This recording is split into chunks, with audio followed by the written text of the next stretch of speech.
Hey, this is John Hope Bryant of Money and Wealth podcast series, season 2. I want to thank everybody for making this a top 100 podcast in the country, as well as a top 50 podcast. That's for business on Apple and other platforms, a top 50 podcast for entrepreneurship. That's amongst all categories, by the way, of people and races and places. It's also been a hit internationally on every continent. So I want to thank everybody for helping us to get there on this civil rights movement in the third reconstruction, taking people from the streets to the suites, helping to unpack capitalism and free enterprise and help people to do for themselves.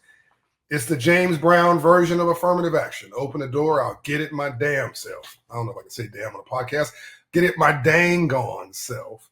Open the door, I'll get it myself, is the theme of the approach that I take of giving you the tools to empower yourself, to change your own life, not have to wait for somebody else. A friend of mine, CEO of KeyBank, once told me that the only true freedom was financial freedom, that every other freedom could be taken from you. And that once you have financial freedom, unless you screw it up, it is yours for life. That's what this podcast series is about, to set you free, to give you the tools to be free and self-determination. I want to thank the Black Effect Network and iHeartRadio for their partnership here. And we have a very special guest today, a friend of mine, a bad brother. And in the normal sense, he'd be a bad brother, because if you're Black in America, you got to get up twice as, got to be twice as intelligent, twice as smart, get up twice as early, work twice as hard, stay up twice as late to get half of the deserved rewards. And you're born on probation in America if you're Black, and no one can feel bad about that, because that just puts a weight on your shoulder. You just get to the business. But when you're from Africa, on top of the fact that you're a person of color in America, it could be even tougher, because you're coming into an environment where you don't know the rules, where you don't have friends, you don't have relationship capital. You might have self-esteem because Africa have, generally speaking, intact families, and you see people around you who are aspiring, who look like you, but you may have less confidence because you're coming to the biggest economy on the planet where people are hyper competitive, and you have nothing to play with. No toys, no resources, no inherited wealth. Nobody's going to give you an internship or an apprenticeship or start you out on second base, basically through inheritance or through, again, relationship capital, because if you hang around 9 broke people, you'll be the 10th. And the opposite is also true. So this individual is unique and singular. His name is going to be famous one of these days, I predict, as a entrepreneur up from nothing. His name is Wimemo Abbey. If I say that properly with Nigerian pronunciation, Wemimo. He's gonna correct me if I don't get it right. Wemimo Abbey. Did I get that close to right? You got it, John. We got to welcome you to the Yoruba culture in Nigeria, I love it. I got my African bracelets on, by the way. Nelson Mandela's prison numbers right here. I wear it every day. He's the co-founder. We're going to give credit to his co-founder. He's the co-founder of a company called Isusu, which he's going to explain where that comes from, where that name comes from.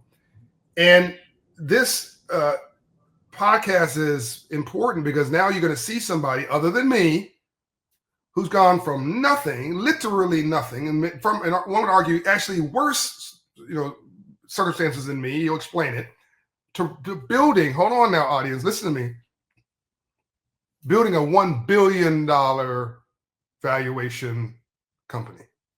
That's right. From nothing, literally a small African village, literally coming here with the shirt on his back. Again, we're going to unpack this and explain it, or my dad would say, explain it. We're going to explain this in details so that no one's unclear what he went through, how he got here. I don't want any excuses from anybody of what they cannot do once this podcast is over. He's going to unpack his entire story. And now the company that you probably have never heard of before today, because it's business to business in many ways. He's a business doing business with other businesses and with governments. It's not necessarily retail focused.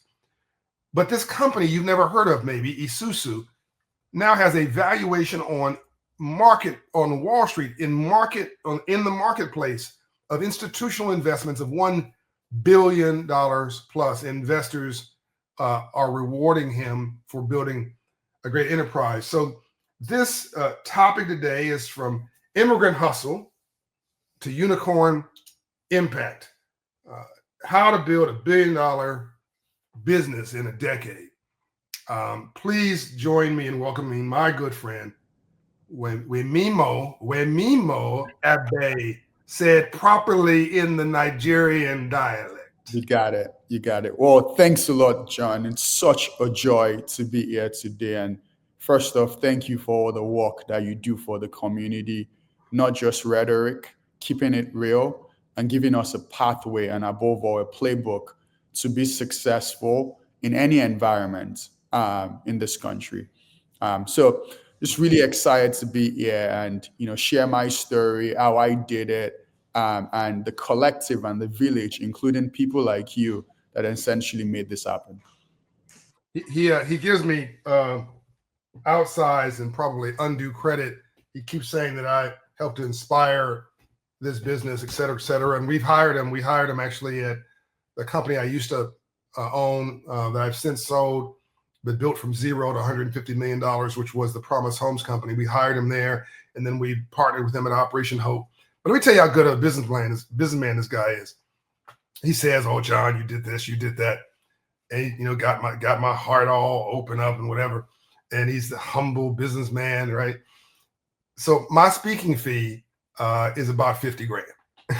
And I lose money when I go give speeches. So I got to make $300,000 a day for my enterprise. It's $350. But when I accepted a commercial speaking fee and then expenses, all that stuff. When Wemimo has gotten me twice for free. And I don't mean when he was starting. I don't mean like back in the day when he was hustling. I mean recently.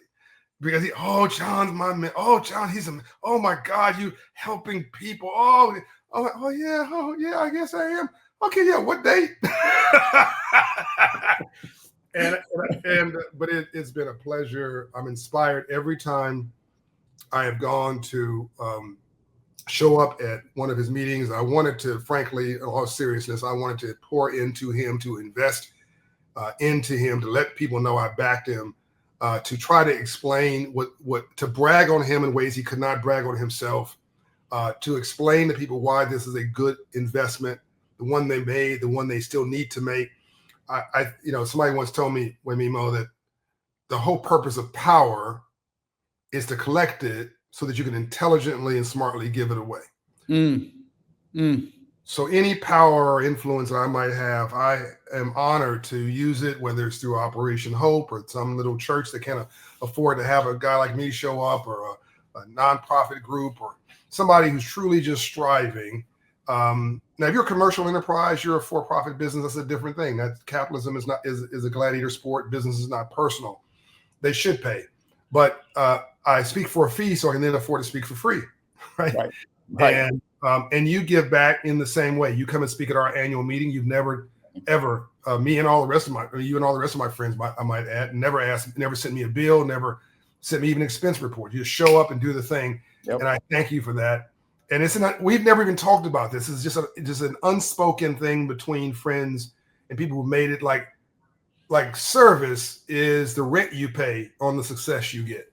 Exactly. Service to society, giving back is the rent you pay on the success that you get. So let's talk about the thing that I'm impressed most about you is your spirit, your authenticity, which my sense is comes from mom and maybe dad, but certainly family. Talk to us, explain your upbringing from Africa, right? And what that was like. How old were you? What's the situation and circumstances? Tell us about your parents, right? And then let's get into what came next. How in the heck did you get here? Absolutely, John. I grew up in the slums of Lagos, Nigeria. I lost my father at the age of 2, and I was raised by my mother and 2 very spirited sisters. Just to give you and paint a picture on how I grew up, I didn't have television or electricity for the first 7 years of my life. We didn't have running toilets or running water. But one thing my mother believed in, despite all those destitution of our social position, was education. She wasn't going to compromise on education. She worked at the post office for over 21 years. She poured into me and made sure I went to one of the best high schools in Nigeria. So when I went to that high school and I saw all the kids in my high school going to the US, going to Europe, and I saw that in some cases they had better grades than some of them, I said I could do what they are doing. They don't have 2 heads, they don't have 4 eyes. We hard work, perseverance. Even if I don't have all the things they have, I could get ahead. Yes. So at the age of 15 and a half, going to my 16th birthday, I got into university, one of the best universities in Nigeria. I said no because those other kids were going to the United States and Europe. I wanted to study. I self-studied the SATs. I had to learn American English, which is different from British English. Passed, went to the embassy, and applied to the University of Minnesota, and got in. And I immigrated from 80-degree weather in Lagos. I'd never seen snow in my life to negative 22 degrees in Minnesota, Wow. Wow. which was a character building experience. And But let's back up for a minute. How did you?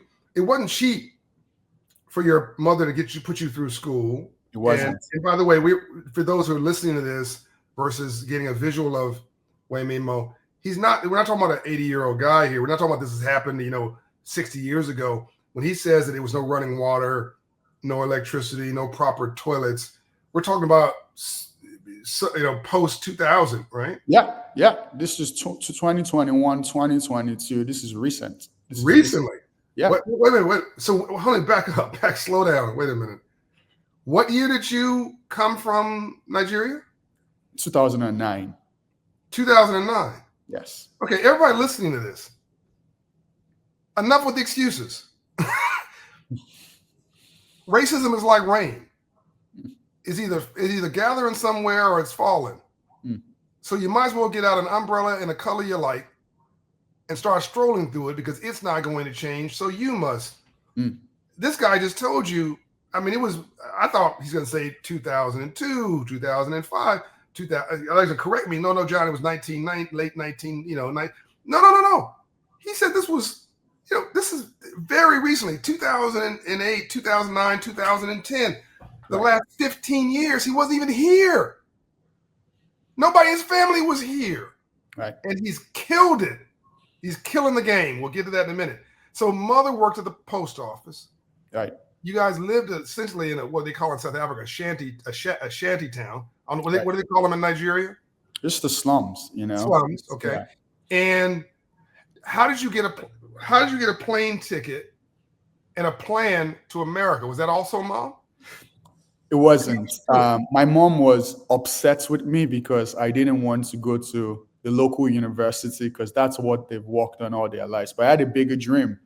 I had a bigger ambition because all the kids in my high school were going, and I thought I was smart. I could operate on the same level. So one of the things I did to save to come here, I got on a $600 Qatar Airlines ticket from Nigeria, which is the cheapest one. It took me 29 hours to fly to America because I had to go on a layover in Doha. The way I got that $600+ was, church members helped. I also used to help drill wells. So in Nigeria, it's very mechanical. You take a shovel, someone is drilling and someone is taking the sand out. So I did manual labor to contribute to my ticket. Church members helped, family members helped. And that's the power of collectivism. It's the power of the fact that I am who I am because of who we all are. I am not just alone. I stand on the shoulders of so many, including my mother, people like you, John, and others that have sacrificed for me to be where I am. So that's how I came here. Didn't complain.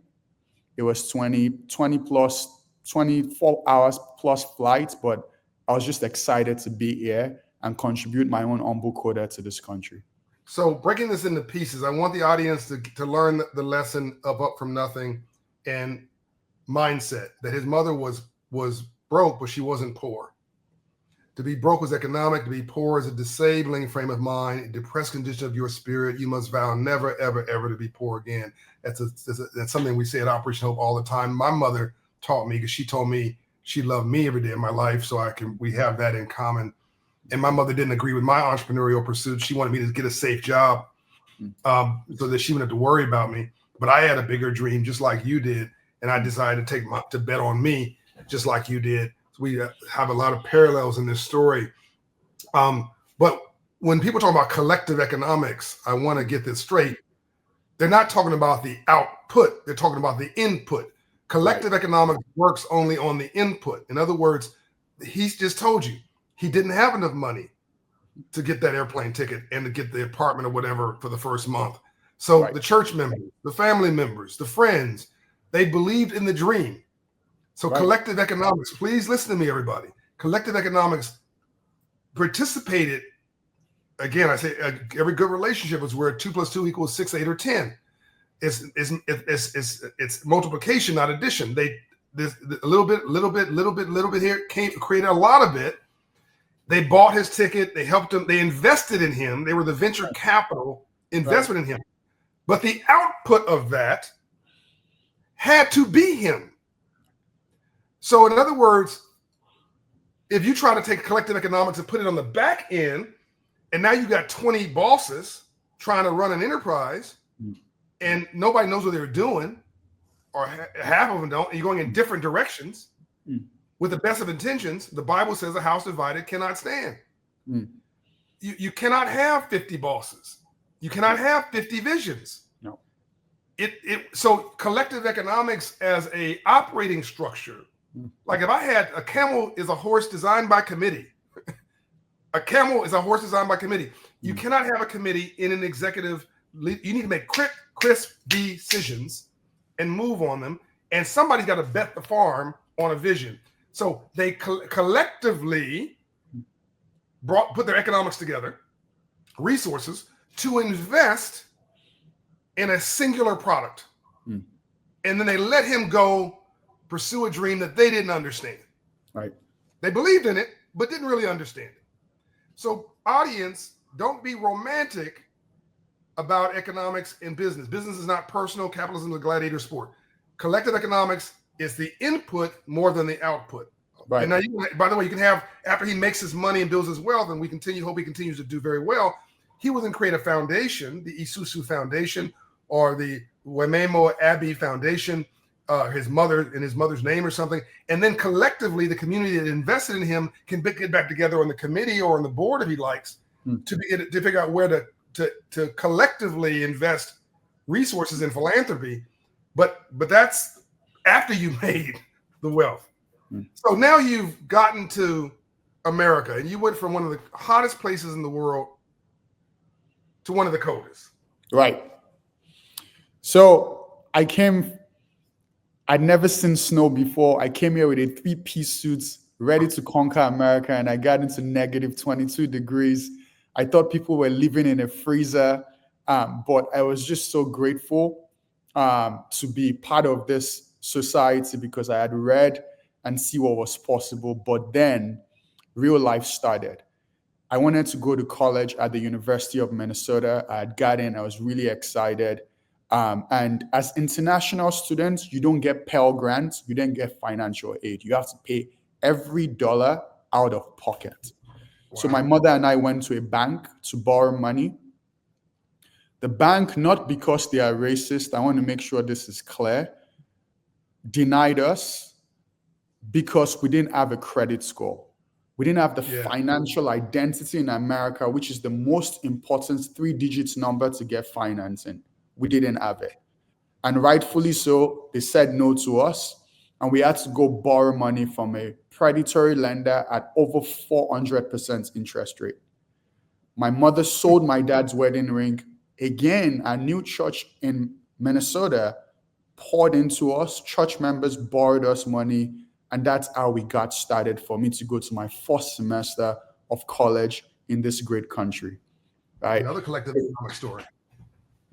So when I got to college, I learned a lot about myself. It was incredibly cold. I'd never seen snow. People helped me out, both Black, white, Asian, Latino, everyone was just there. And that's the true genius. And that's what's special about this country. Ask and it shall be given unto you. I did crazy things like learn how to deer hunt and ice fish. So when you see this Nigerian guy with a funny accent, and with a 12-gauge shotgun, deer hunting and ice fishing, it confuses people. But I am a cacophony. I am a noise of so many people that have invested in and poured on me.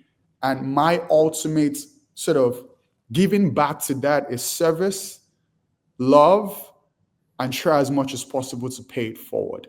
That's really what life is all about, from my vantage point. So, and I always believe, like Bishop Desmond Tutu once said, we're a masterpiece in the making. We just need people to help us and set that together. So that was the journey that brought me to this great country. And what led to my company and my co-founder coming together to make this what it is today was really simple. I'd worked in corporate America, places like Goldman Sachs and PwC, buying and selling companies. Let's mention your co-founder's name, by the way. Let's give him some credit. My co-founder's name is Simir Goel. Great guy. Simir was born in Schenectady, New York. Indian immigrants came to this great country. And we met during a global conference, and we also found out that we were in school together at NYU. He was in undergrad, I was in graduate school. But we had this spirited conversation about my background, about his parents' background also. And we wanted to build a company that where you come from, what you look like, or how much is in your pocket doesn't determine where you end up in life, right? We wanted people to have an opportunity regardless of your social economic status. And that's what led us to co-found the company called Esusu. And Which means what, by the way? Esusu in West African Yoruba culture is one of the oldest forms of collectivism. It's a short form for if you want to go fast, you go alone. But if you want to go far, we go together. Why? Our futures are inextricably tied together. Yeah. And so that was the concept of Esusu. But the main idea was simple. The idea was folks send on an average, $1,100 to their landlords every year. You pay rent.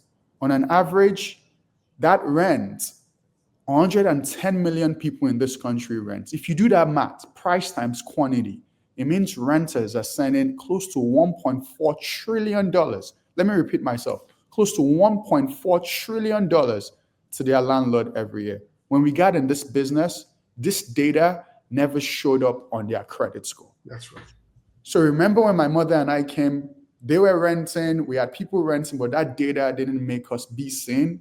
Only if that bank had seen that information would our circumstance would have been different.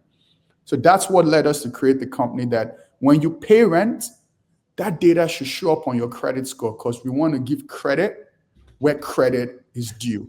Whether you're in South Dakota, whether you're in North Dakota, whether you're in Montgomery, Alabama, New York City, California, or Wyoming, everyone, regardless of what you look like, when you pay your largest monthly expense, it should show up on your credit score because then that expense can show that you're credit worthy if you're paying on time. And hopefully one day you can get the proverbial American dream of home ownership, a better credit. The reason why this is also important, and John says this every time, if you have a poor credit score, it can cost you over $250,000 in interest over your lifetime. Mm-hmm. It is expensive to be poor, folks. Mm-hmm. And creating the solution offers us an opportunity to avoid that kind of perpetual cycle that gets people to be in this trap. So that's what we created. And during this journey, it was really, really hard. Mm-hmm. Really, really hard. Mm-hmm. Myself and Samir worked in corporate America. We quit our jobs. and we went to investors to invest in us, 326 people said no. 326 people said no. I remember that number because every no feels like a pierce to your heart. But you know one thing I will always tell you? You will never outwalk myself and Samir. You will never outrun us. We would be there, caught trying, and we're going to be there with our idea day in, day out, trying as much as possible to make it successful. So the no's were just better inspiration for us to tell a more compelling story, take feedback from people. Some of their feedback were valid. So when people tell you no, or when people give you feedback, every feedback is a gift. Whether you like it or not, every feedback is a gift. So we took the feedback, we incorporated it until someone bet on us and invest the first $1.6 million in this company as a collective. In a few years later, it turned into 2.3 million. We did another raise of 10 million. And now, which I would let John sort of introduce, the company is now valued at over $1 billion, having raised over $150 million. And I remember when I called my mother, the woman that barely had a high school degree, the woman that sacrificed everything, the woman that cried when I was leaving corporate America and asked, who's going to pay my rent now?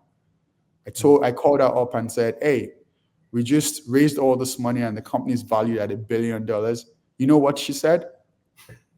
What's that? She said, how's the wedding planning coming along? It's so funny, right? Because she did not understand what just happened, right? But it is because of people like my mother, Eunice, that we build what we build. And it's a clear message that if we fund ideas, we always ask people to think outside the box. Yes. But we never fund ideas outside of the box. But it is for people like Eunice that minds their own business, that does two jobs, even till today, does two jobs as a personal care aide, the number 2 profession in America. She's the epitome of everyday American. They didn't understand that our child has raised over 150 million and the company is valued at $1 billion. All she cared about is, when are you getting married? When are you going to reproduce? And when am I going to have a grandchild? Right. That is the true beauty. Can you pay your rent? Exactly. That's it. Can you do your basic chores? And that's what every American wants. Every American, whether you're black, blue, red, whatever political affiliation you belong, people just want a better life. Yeah. And that's something we need to understand. So going back to the, God bless Eunice, by the way. Is she still in Africa or is she in America now? She's in Minnesota now. Minnesota, great. And my mother, regardless of what I have, still works as a personal care aide, top 5 profession in America, taking care of elder people, works 2 jobs, and I have to beg her to stop, and she's not stopping, and pays her taxes every year. Yeah, she has dignity and self-respect. She wants to do it for herself, which is beautiful. But now she knows unconsciously she's got a backup plan, which is her son. She started with community. I don't think she knows. John, let me give you another story. Okay. When she was renting, she uses a Susu to report her rent. And then she called me. She's just like, yeah, I want to let you know I reported my rent to those Isuzu people. How do I verify? I called customer support. And I was like, wait a minute.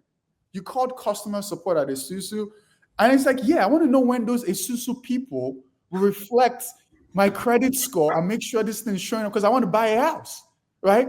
I'm like, wait a minute. Like, do you get what you're talking about? She's like, yeah, I know you work there. I'm like, no. I co-founded the company. She's like, whatever. But let me just tell you what is going on. I need to call this customer support people. What's their number? I'm like, oh my God, are you kidding me right now? It's like, what's their number? I need to call them. We have to be responsible so I can get ready for my mortgage process. She doesn't still understand the magnitude of what's going on. And she's the only person that can give me the basic conversation. And I like it that way. She still doesn't know what is going on. And it's the most beautiful thing. Yeah. And by the way, where would she have gotten that from? Where would she have heard the word founder in her life? Where would she have heard or understood the phrase founder, co-founder, chief executive officer, principal shareholder, major investor, $100 million, frankly, $1 million, $1 billion? I mean, that's something you read about in the newspaper. That's somebody else's story. Right. And you don't pay any attention to it. You just Right. you're trying to survive. You got too much month at the end of your money. You're just trying to get the rent payments made. So yeah. How do I get the customer service? Exactly. When you getting married? Exactly. When you getting grandchildren? Yeah, okay, Exactly. whatever. Can you pay your rent? Right. And my mother and father the exact same way. I came home several times with achievements that they just couldn't relate to. So in my father's case, he literally would dismiss it. My dad had never met the city councilman in the city of LA. And I came home one day and, Dad, the president of the United States of America mentioned my name, recognize me. Which president? It was President, I think this was Reagan. It was Reagan or Bush. Oh, Republican. He didn't know what to do with it. So he dismissed it. Right. And it hurt me. It hurt my feelings back then. I now realize that my dad didn't know any better. Right. But I stopped bringing stuff to my father because I knew that this was, I couldn't get advice for where I was going from where I came from.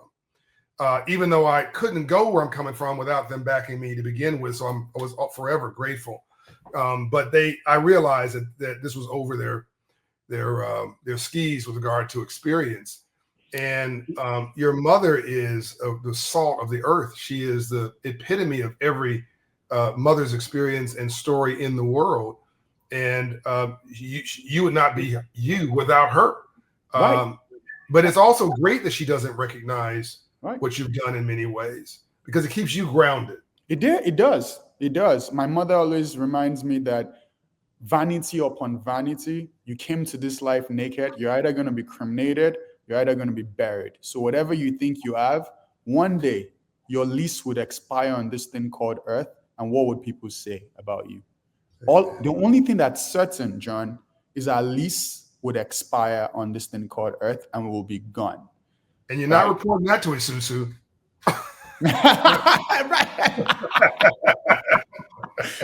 and the biggest realization for me in this process, and it goes back to something Mel Robbins said, people can only meet you as far as they've met themselves.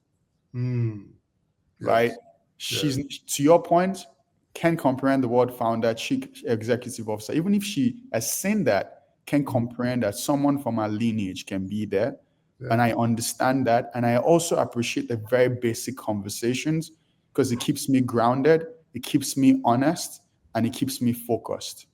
Everything can be taken away from you. No one is invisible. Yeah. When I was, for most of the years, I was grinding. My family, other than holidays, were invisible. I was focused and I was working. And they couldn't really relate to what I was doing. They're doing a 9-to-5 job, or they were in the military, or they were doing something structured in their life. What's John doing? They call me John. What's John doing? Or, what's JHB doing? Whatever.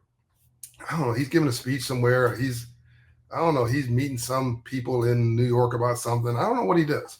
And everybody would show up if I had some money to distribute. But that, again, communal. That is communal. Holidays were communal. Again, it was gift giving.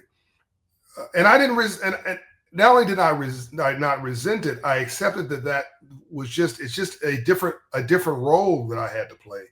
And I became a leader in the family with something that they didn't understand. I'm the leader, but they have no understanding of how I got there, what I do. All I know is that money falls from this tree and lands in their pocket. Exactly. And so it would be a mistake for me. I'm listening to when people listening to this. If you become successful because you're an expert in, you become the best football player on the planet, you got to be drafted in the NFL. You're there because you spent 20, 30, 40 hours a week perfecting your game over a decade or two. Don't then turn around, take the money from that contract and give it to cousin Pookie and them who have no experience in financial management, have no experience in investment. You want to have the same criteria that the NFL had about you, which were you were the best of the best of the best, and you've proven it on the field. You want to turn that money over to somebody who is the best of the best of the best and who's proven it on the field of their endeavors, and they have credentials and references to back it up. Don't give that money to somebody you like in your family. You will go broke, and they're going to go shopping. And then when you come looking for your money, they'll be like, well, what are you tripping about? You're already rich. Right. They can't relate. They just assume it's going to keep flowing. And if you put the wings on a pig and hope it'll fly, it's not the pig's fault. It's you. You shouldn't expect pig to fly. Right. So there's a lot of pressure on a leader to be almost all things to all people. And let's go back now to the 350 times or whatever you were told no. I love what you said. I want to dig a little deeper because I will often say I take no for vitamins. That success is going from failure to failure without loss of enthusiasm. Over, around it, through it, I'm going to get to it. And you can't go without legitimate suffering. It seemed to me that those 350 or whatever that number is of turn downs were actually investments, just non-monetary. Right. Because as you said, you took that feedback. I want you to go a little deeper in that. You took that feedback. Yeah. Even if it was a no. Right. It made it valuable. Talk about that a little bit. Yeah, let me talk about that a little bit. So Samir and I, remember, to your point, like my mother, we're figuring it out. We don't have anyone in our family that's created a company like this. Our aspirations are beyond our wildest imagination, right? So we have all these things going against us. So we learned. The first presentation didn't have what you call the mental model. The second presentation, we're not thinking big enough. The third presentation, people didn't like the idea. But you just continue to get data points.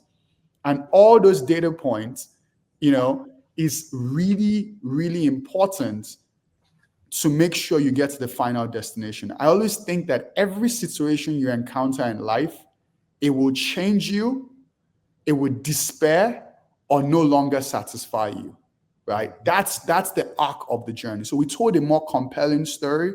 So when we got to the 327th person, they're like, wow, it's all the feedback, all the failures of that 326. On the darkest day of the 326 journey, myself and Samir, we just closed a $20,000 contract from my alma mater, University of Minnesota, but we are both in $100,000 in credit card debt. We had nothing. We couldn't afford an hotel room. We had a genius idea to go slum it out at Denny's and work all night and take an airplane to San Francisco to continue to raise money.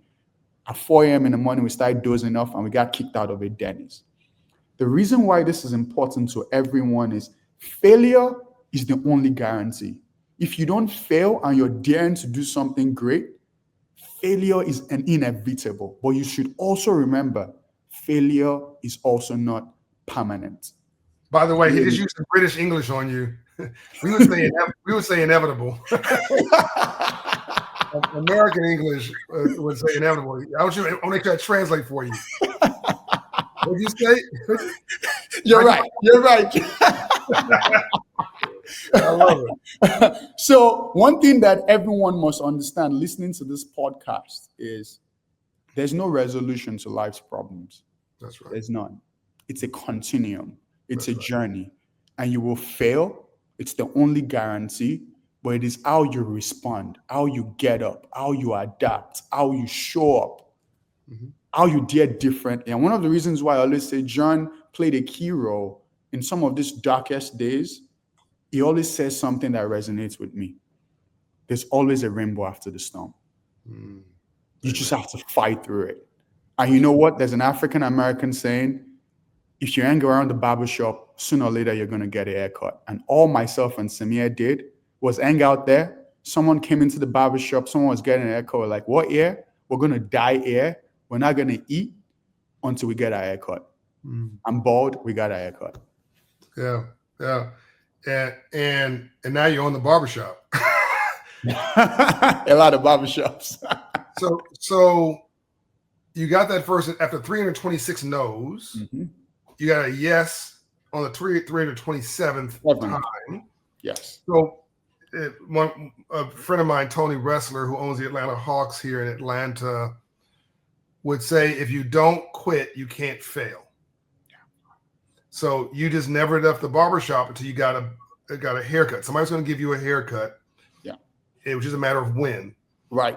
And you just kept at it. So now you go to get this first, you got your first sale for 20,000.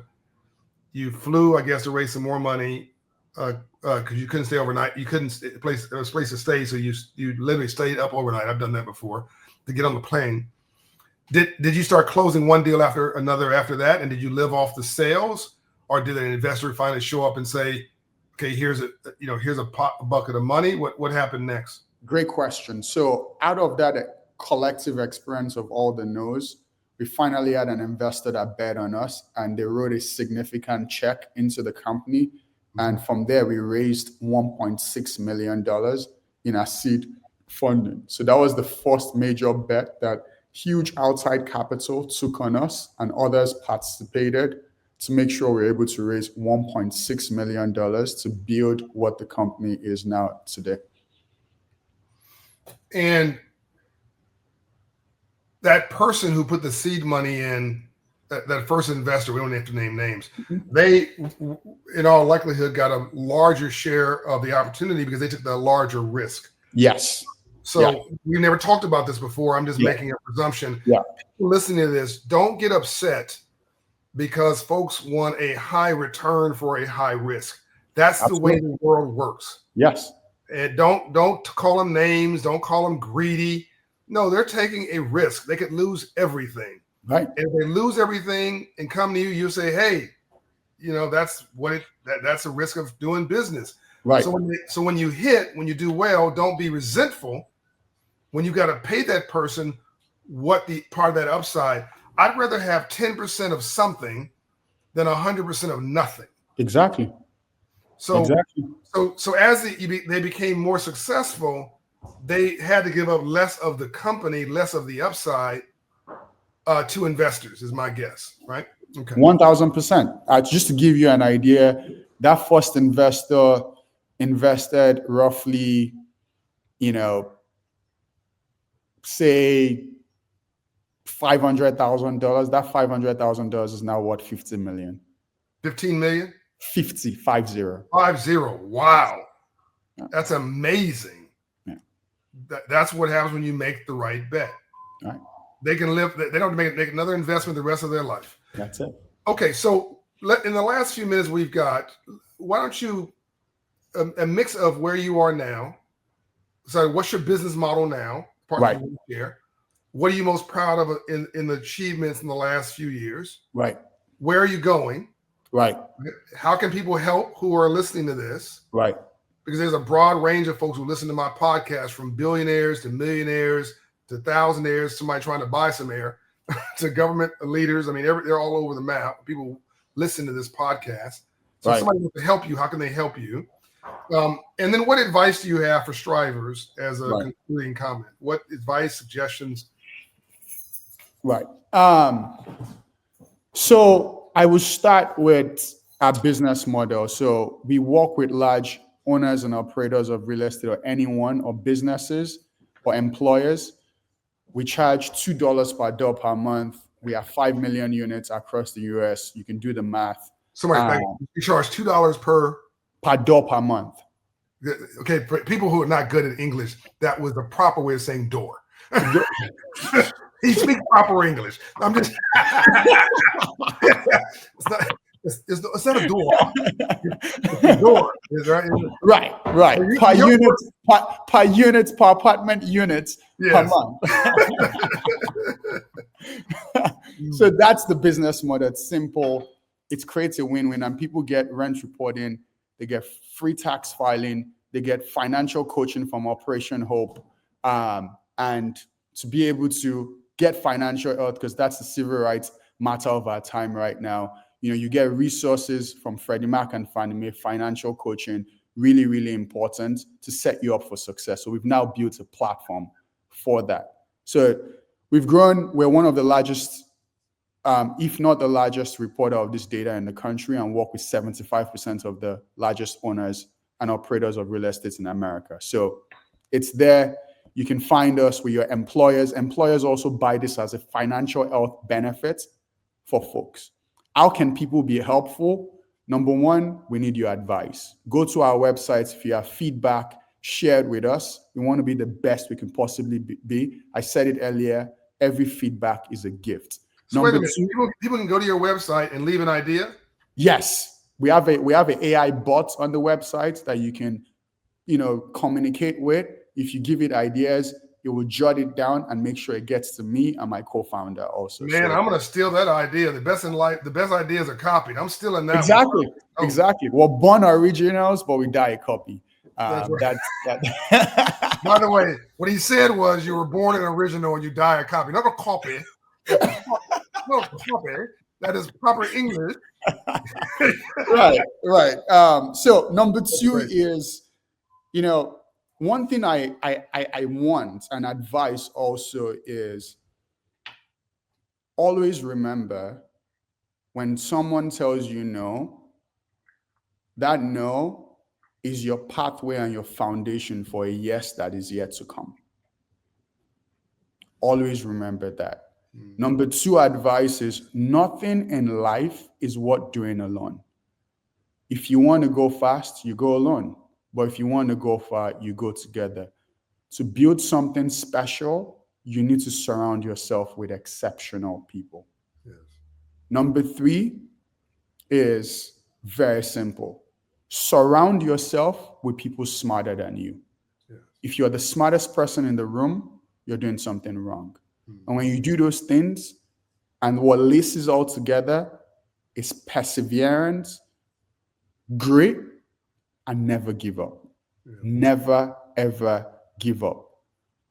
And that's going to help you be incredibly successful in life. He just dropped the mic. We didn't do any pre-conversation here. We didn't talk about what we were going to talk about. I just said I think people need to hear your story. And we had talked about all of this stuff. And at the end, when I asked you for advice, if you had said everything you said, but you had not included basically execution, like hustle your ass off, I would have thought the whole interview was a failure. But I knew, because I know you're a proper success, that you would not say that. That is the ingredient for everybody. What I want the listeners to understand here is that all success is essentially the same, different industries, different spaces, right? But you got to be PhD and PhD too. Exactly.